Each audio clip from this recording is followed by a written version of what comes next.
Welcome to the Inc. Productivity Tip of the Day.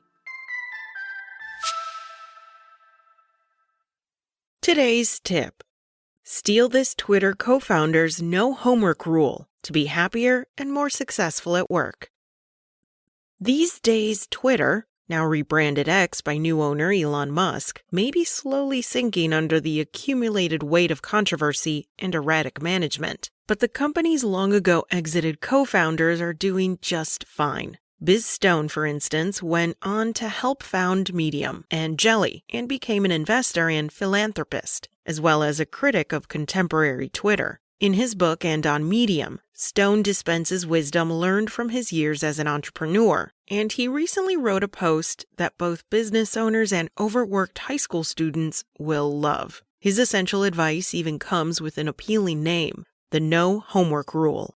Young Biz Stone makes a bold decision. This rule, Stone explains, started out as just what you might imagine. In high school, Stone was captain of the lacrosse team while also working after school at a supermarket to contribute to the family's finances. He quickly discovered that completing all the homework he was assigned meant staying up to 3 a.m. every night and being perpetually exhausted. Stone came to a radically simple decision. I decided the homework needed to go. My plan was simple. I would work as hard as possible to pay attention and be completely focused in each class. But I would not bring my books home, and I would not do any of the homework assigned to me. If the homework was intended to reinforce what was taught in class, I would be fine, because I would make sure to absorb it all during the school day. Once I landed on this solution, a sense of relief washed over me. To his credit, Stone was upfront with all his teachers about his plan. By his account, they were a little bewildered and warned him that his no homework policy would affect his grades,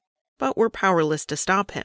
And in the end, Stone believes most were won over by his in-class work ethic and didn't punish him for his no homework stance. In fact, the whole experiment worked out surprisingly well. I did well in school and would eventually earn a full scholarship to the University of Massachusetts. I ended up dropping out, which is another story. The policy was, for all intents and purposes, successful, Stone reports.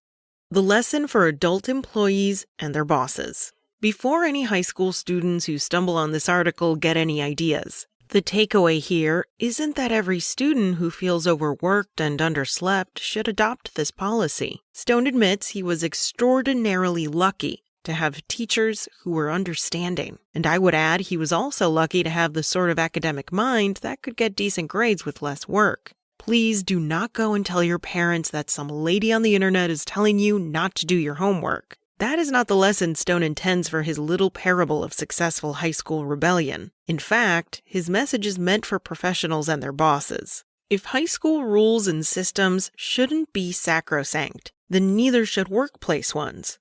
We must take care not to value structure and process more than people and outcomes, Stone insists. Rules are there to help us, to create a culture, to streamline productivity, and to promote success. But we're not computers that need to be programmed. We're all a bunch of oddballs.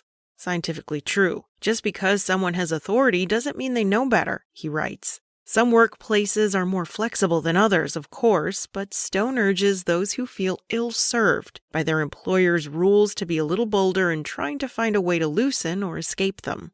Sometimes, if you approach your bosses or colleagues with respect, and your goals are in alignment, there may be room for a little customization and flexibility. And on the other side, those in positions of power shouldn't force people to adhere to a plan for the sake of protocol. The solution always is to listen carefully to your own needs and to those of the people around you, he concludes. In the end, the no homework rule isn't really about homework at all. It's a reminder to see the person and the goal as more important than rigid adherence to principle and policy. When humanity and flexibility come first and rules come second, we're all more likely to be happy and successful at work or school.